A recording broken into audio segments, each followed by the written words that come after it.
So today is September 4th, 2014, and doing a quick video on the dollar. So the dollar index was up over 1% today, while the euro just got crushed. You're looking at a monthly chart.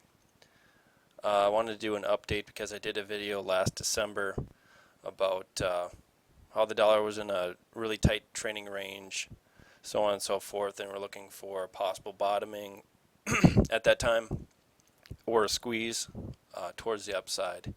So taking off of that, what I did is went back and looked at the highest monthly close in the last couple years, and I was looking at 83.41, so 83.42. Looking at the volume on the right, you can tell that it's inching up to a point where you could consider that anyone that has bought the dollar in the last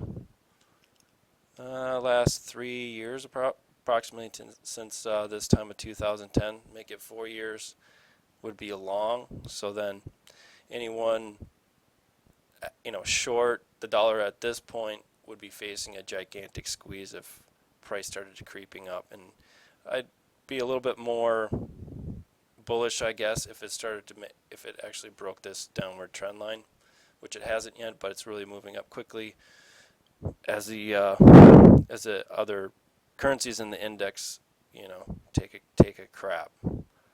So looking at the monthly again, going back to December, we were right in here in the Bollinger Bands were about the narrowest they've been in 20 years. So they're starting to push out. Obviously, as price is creeping up, they act as sort of natural resistance. It's the beginning of the month, so we got a long ways to go to get that close. Anything could happen.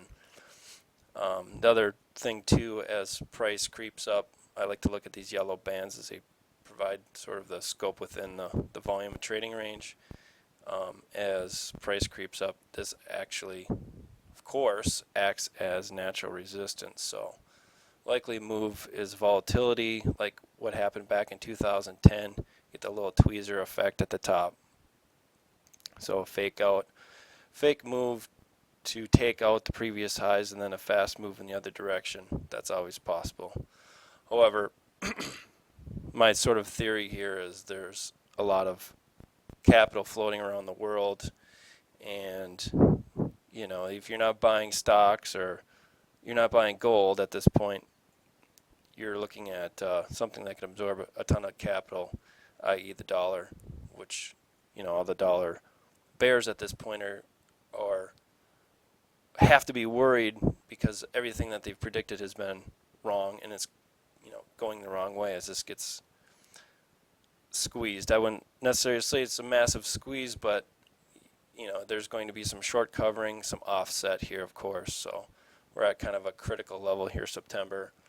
We'll see what happens with the dollar, stocks, and the precious metals going into the fall season and into early 2015, as that's more of a bullish time for the metals. Not so much about the stock market, but that is in the scope of this time. So check it out. See you next time.